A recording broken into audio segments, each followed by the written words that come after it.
Welcome or welcome back to my channel. Today we're gonna do my July reading wrap up, so buckle up because I did a lot of reading this month.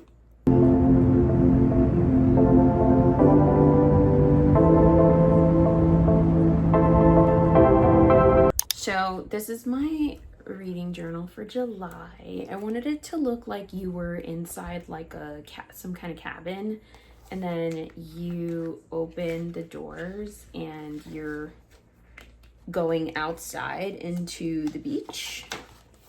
Woohoo! And then it turns into the beach. Anyways, I never show you guys my journal pages. I don't know why, but I feel like I should more often because I put a lot of time into these. And I will be doing a little run through of these in December. What do you call them? A flip through? A flip through of these in December, but I feel like the cover pages, you know, it's a cute little preview. Anyways, so let's get into what I read in July because it's a lot of books. We got a lot to talk about. So in July, I read a total of 21 books. Woohoo! I'm trying to be proud of that, okay? Because I have been obsessed with this other booktuber lately. And in this video, she read like 27 books, and I had made that my goal for this month. Like, inside me was telling me, like, you can do that too. And I really believed in myself. And I didn't quite get to 27, but 21 is pretty close. And I think that's my new record for most books read in 1 month, because I think my previous highest was 20 books in a month. So, woohoo! We're gonna be happy for that. I don't know why I keep like, woohoo! Anyways, let's talk about these books, right? That's what we're here for. All right, first book is Ruthless Vows by Rebecca Ross. This is the second book in the Divine Rivals series, which is about two journalists who essentially are rivals at the newspaper that they work at. I think it was a newspaper. Oh man, this is the one bad thing about reading so many books is, you know, the details, they just get mingled, but that's okay. All I really care about remembering is the vibes. This book, I really enjoyed that. Oh, I got distracted and didn't finish telling you what it was about. Basically, the main character, whose name is Iris, I think, she goes to like the war front. There's these two gods and they're having a war, and she goes to the war front to look for her brother who was in the war and disappeared. And throughout that journey, she and someone else are having letters they're sending each other letters. What am I even saying right now? I give up. Sorry. This was a horrible explanation of this book. We're not off to a strong start and I'm already talking so much, but I did like that we got a little bit more of like the magic system between the gods and all of that, because I feel like that's what was lacking in the first book. But then I felt like the first book was really romantic with the letters and stuff, and like in this one we were not really getting that. So I'm kind of sad because I feel if she had done like the magic of this one and the love story of the first one, they would have been amazeballs. You know what I'm saying? Also, can we talk about this? These books are freaking gorgeous. Like, come on now. Hello. I am kind of obsessed. I feel like these are some of the most gorgeous books I've ever seen, and I honestly paid the most money I've ever paid for a book for Divine Rivals because I somehow missed the sale of this. Oh, it's because this was a subscription box, I believe, and I wasn't subscribed at the time, so I had to buy it off of someone and they were selling it for a ridiculous price. But this one I got at a reasonable price because I got it when it came out through Fairy Loot. So anyways, yeah, I'm obsessed with these. I love them so much. They're like some of the prettiest books I own. Come on now. All right, in the interest of time, I'm gonna lump the next few together.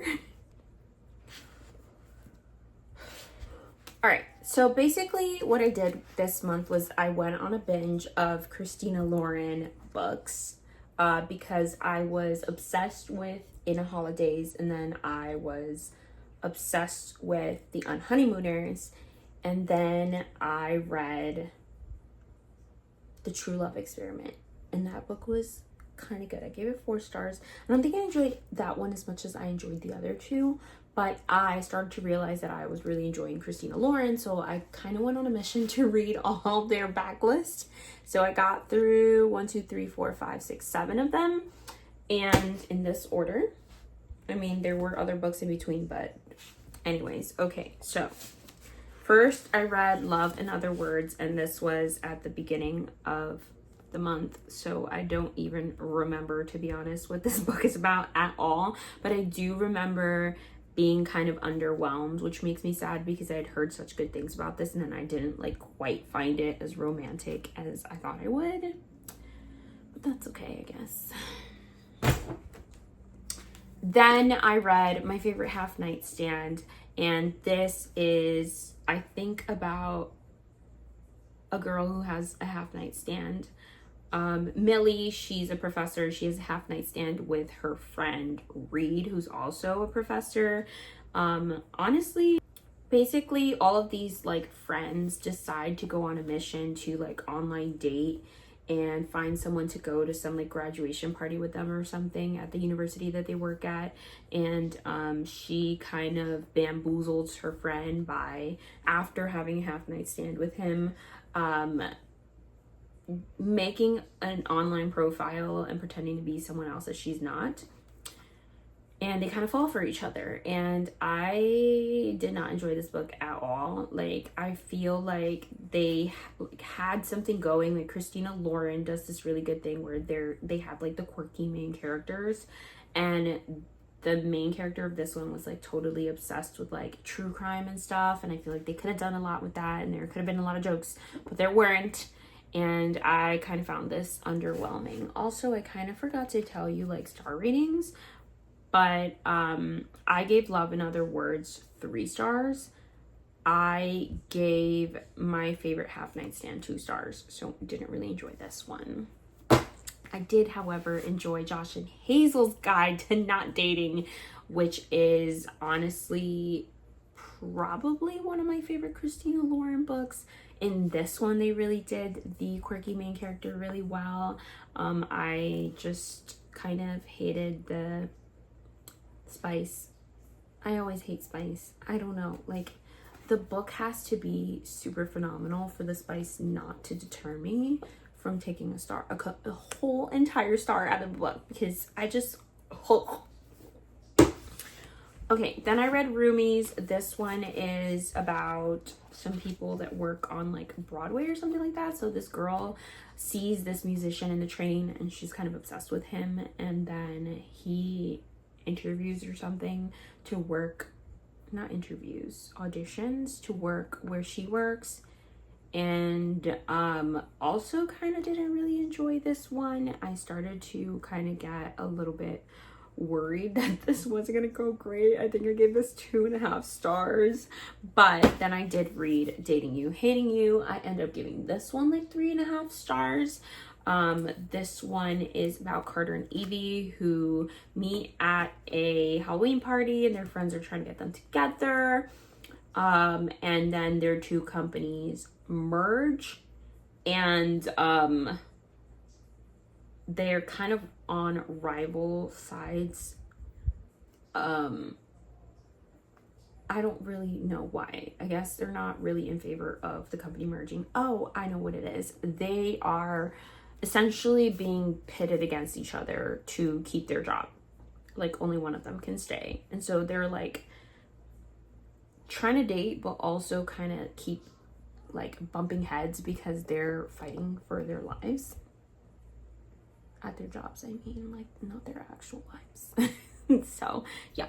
Okay, cool. Then, towards the very end of the month, I read The House by Christina Lauren.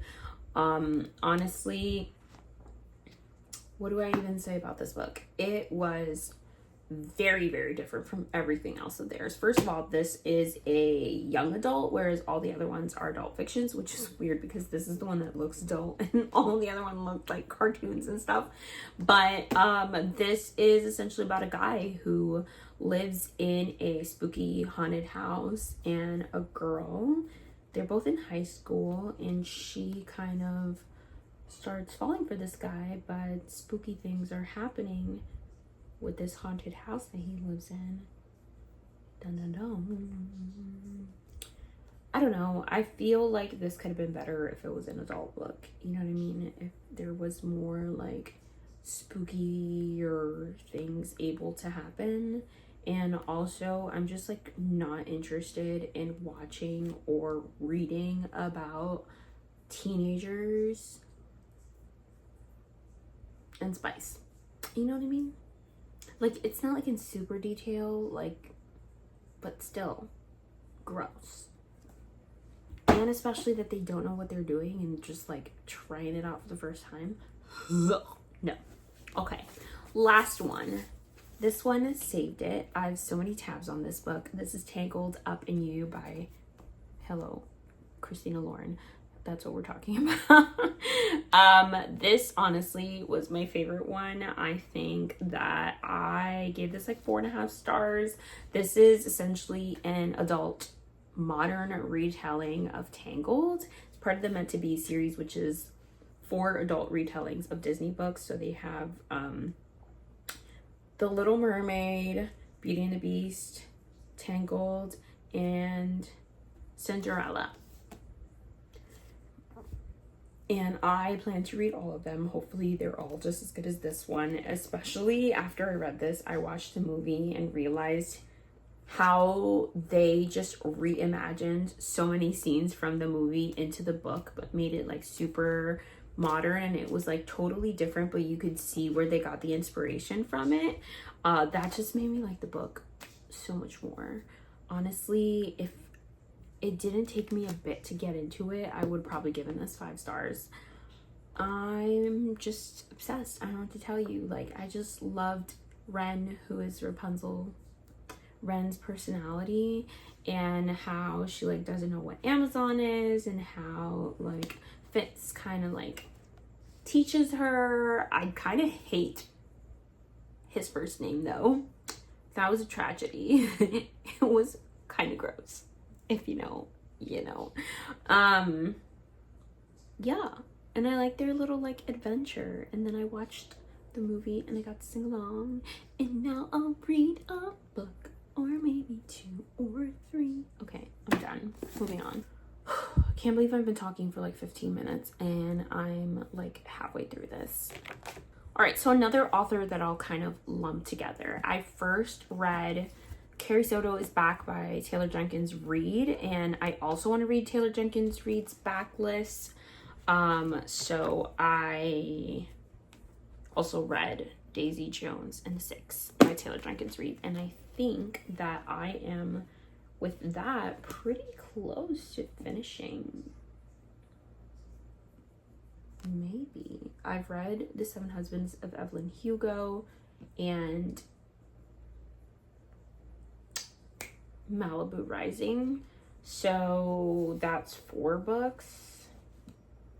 I don't actually know, but I decided after this that I was going to focus on Christina Lauren first, and I think I have 4 books left by them, and then I'll figure out what's going on with Taylor Jenkins Reid. Anyways, so Carrie Soto's Back is about Carrie Soto, who's a tennis player, and I am freaking obsessed with this book because I gave it 4 stars, which I'm surprised. A lot of people talk about how much tennis there is in this book, and they're like, whoa, this book is literally just tennis.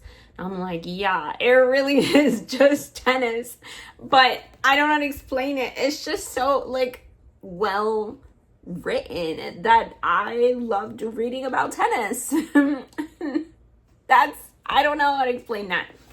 I think it's so interesting though, because what Taylor Jenkins Reid does is there is always crossover in her books. So without getting too much into it, Carrie Soto is a character in another book, and it's so interesting to see how in the other book she's kind of like the villain in that person's story, and she kind of ruins that person's life, and it's like a big deal. And then when you go into this book, like, she doesn't even mention that other character. She mentions that character's husband, and it's like less than half a chapter in her life. It was just so meaningless to her but meant so much to someone else.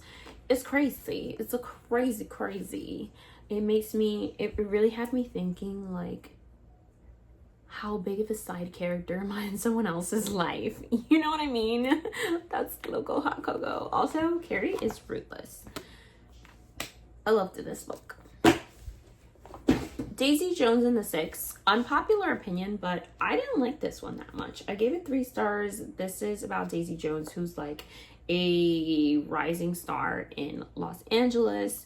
It's kind of like a coming of age story. This is written super differently from any book I've ever read. Like, it's literally just the characters and their dialogue about like what's going on. Also, none of the chapters have numbers, which really bothers me. Yeah, I mean, the story was interesting, I guess. Part of my mermaid vlog.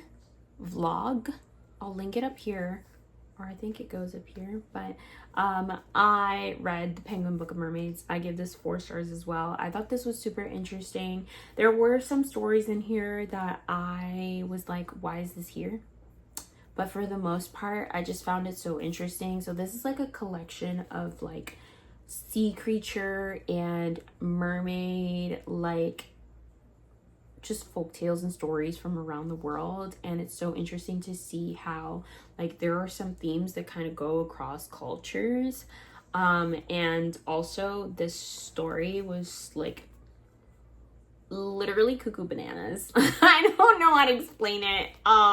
There were some pretty out there stories in this book. Also, there was a retelling of The Little Mermaid, which is kind of what like got me stuck, because it was a little bit different from another version I had read, I think. Anyways, this is good. I highly recommend it. And there are a couple of other like Penguin Book of Witches, Penguin Book of the Undead.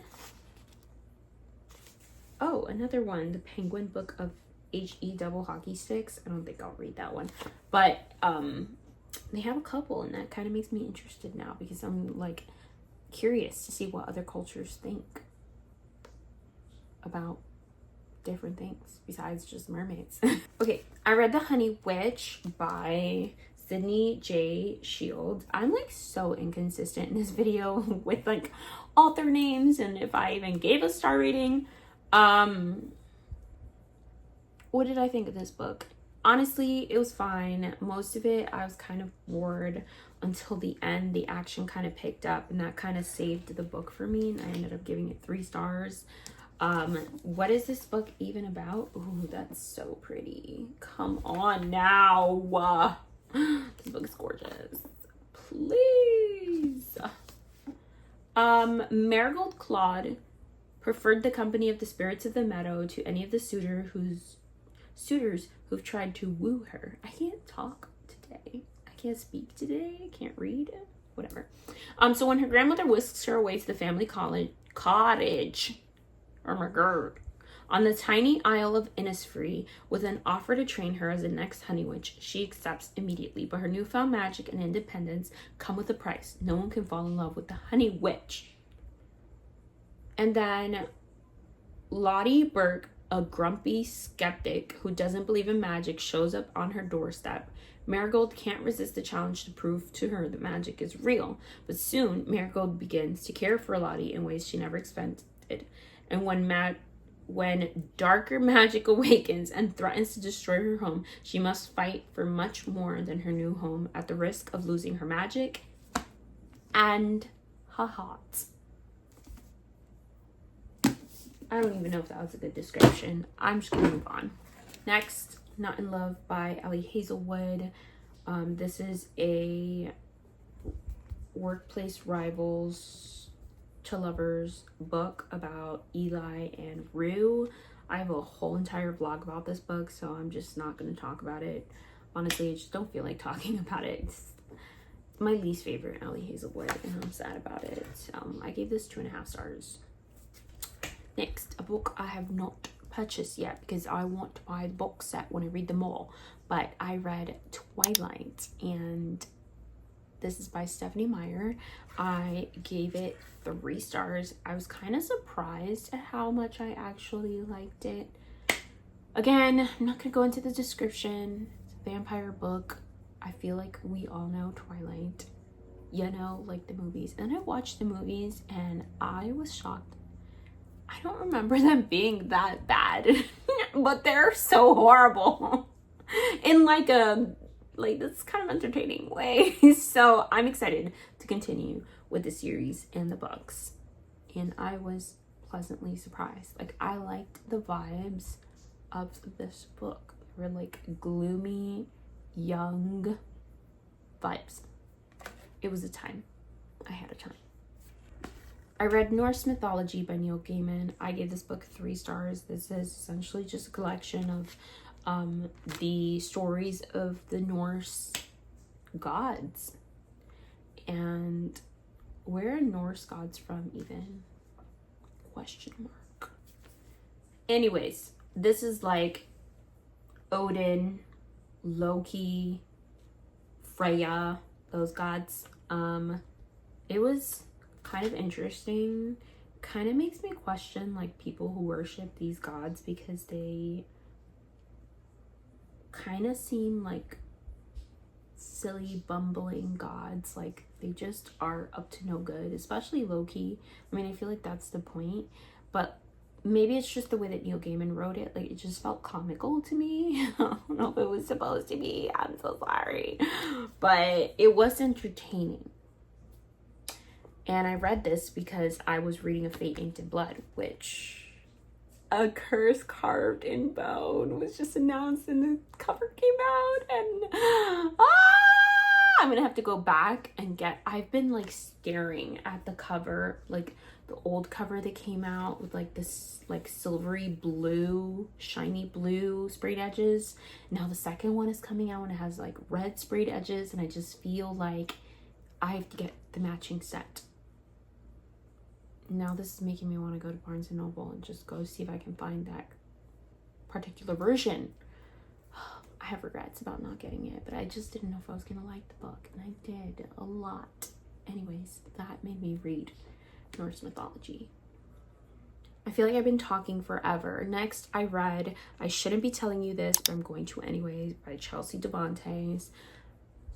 If I had to rate this of enjoyment, I would say 3 stars, but I don't know. If it always feels weird rating a memoir, because that's like someone's life, but I'm not rating her life. I'm rating how much I enjoyed the way that the book was written. I got this as an ARC, but it is out now. And I read it on my Kindle. Like I said, this is Chelsea Devantez's memoir, so she's like a comedy girl. I just kind of thought that it was funny, but it wasn't like laugh out loud funny. It was like laugh in my head funny, which I was expecting it to be laugh out loud funny, but it was a nice story. I enjoyed it. I'm glad that I read it, and I really felt for her. There was just some like things that she included, especially in the beginning and end of the book, that I felt like was just kind of like bait to keep you reading the book until the end to find out what happens. And I didn't really understand the intention of including that in the book. It just, I don't know if it went over my head or what happened. So kind of sad about that. But I did also then read The Next Best Fling by Gabriela Gamez. I also read this on my Kindle because I also had an ARC, and this is also out now. And this is about a librarian who kind of has a thing with a famous football player. And I don't remember much else about the premise or how they like came together, but it's a romance, and I do remember the vibes. I really enjoyed the like Mexican representation of the main character. I really enjoyed that she was a heavyset woman. She was like kind of different from what like you usually see in romance books. And just overall, I felt like just having a super bookish main character, I just felt connected to her, you know, especially also because we're Latinas, but we're Latinas who like books. So it was A1. And there's a bookish grand gesture. Next, I read The Cheat Sheet by Sarah Adams. I kind of love this. I gave it 4 stars. Oh, this is special edition. I wonder what makes it special. Because I can't tell. I kind of forgot what this is about. A dancer named Bree and Nathan. I just finished reading the rule book, but I'm not going to talk about it because I read that in August and this is July's wrap up. But it does include the same characters, so now I'm kind of confused about it. But I do remember really loving this and then moving on to the rule book. So might have to pick up some other Sarah Adams. I don't know why like I enjoyed both of those books and then didn't think I should pick up more of her books. Weird. C.G. Drews. I can't read the little picture that I have in my journal, but it'll be somewhere on the screen. Also read this as an ARC. This comes out in November 2024, so keep an eye out for it. It is about a guy, a kid, a boy, whatever we want to call him. He writes spooky stories, and then his friend Thomas draws the spooky stories that he writes, and then they start coming to life. And I feel that I would have enjoyed this book much more if that wasn't in the synopsis. Could have been like a cool reveal or something, you know, but it is what it is. I feel that, well, I gave this book 2 stars. I don't think it was a bad book per se. I just feel that it was filled with like a lot of action and stuff. And I think I've said this before, but like for me, like fighting and action scenes and stuff like that, I don't really picture books in my head, so I can't really follow those types of scenes. And when like the whole book is them, then I'm not really following the book. So that's kind of what happened here. But it was nicely written. It was just not like my cup of tea. It's not my cuppa, you know? Okay, then I listened to The Honeymoon Crashers by Christina Lauren. And I don't have a copy of this because this is apparently an audio only. And it was written with a full cast. So every character had its own person talking. And there wasn't anything but dialogue. So that was an interesting experience. I think I gave it 3 stars. It was funny and like cute, but not as funny and cute as The Unhoneymooners, which is the first book, and this is like 1.5. So kind of sad about that, but it was still an interesting read that I'm glad I got to. Also, I'm not really sure why I didn't like group this in with my other Christina Lauren books, but who knows why I do what I do. Okay, next I read Butcher and Blackbird by Brynne Weaver, and I give this 4 stars. I honestly am highly concerned and don't understand why I loved this, but I did. This is about 2 serial unalivers who unalive bad people. They unalive other unalivers, but only other unalivers. So like they're good because they do it to like make the world better and rid of those people. I guess it's like really complicated, especially because you can't say the K word on the internet, so I have to keep saying unalivers. That being said, I can give this 5 stars because of the spice. It was very strange and very out there, and I am not judging them, but I am not a Spice Girl. I don't like it, and this one was very different, so I didn't really like it at all. Other than that, this book was kind of funny because of how disturbing and strange it is, and I literally have video of me reading this looking so concerned. I was like, what is going on? But it was kind of funny, and some of the situations that they get themselves into, I'm like, ah!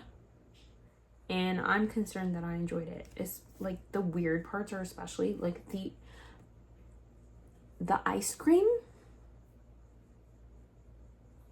The ice cream, y'all. That was disgusting.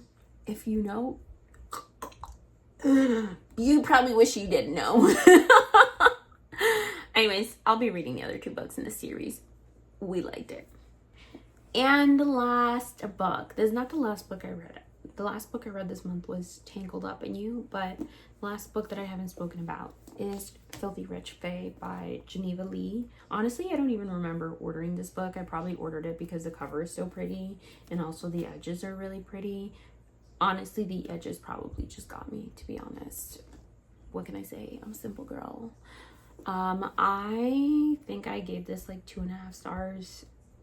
This book was about a girl named Kate who's a nurse, and her brother is like gets involved with some like gang loan shark situation, and she knows that him getting involved with them is his death sentence, so she goes to get him out of it, and thus gets involved with these people, and she makes a bargain with like the head of these people, and he ends up being a fae, and she gets like tangled up in that whole situation. And I don't know, I didn't particularly hate the book. I also didn't particularly like anything about it. I felt like this was for like a very particular genre. Like, I feel like people who read The Bargainer and like dark fae romances like that would like this book. I don't know if that's me. I thought that book was fine. I might read the rest of the series, but I might not. Wow, I didn't realize until I started filming how not in the mood to talk I am. And then I sat here and spoke for 40 minutes. So this was honestly kind of torture, but I hope y'all enjoyed it. Thank you for watching. And if you made it this far, leave some kind of like, you know, the dizzy emoji, leave that, because that's how I feel. All right. Thank you for watching. If you enjoyed this, hit that like button. If you want to join the family, hit that subscribe button. I will see you all when I see you next. Bye.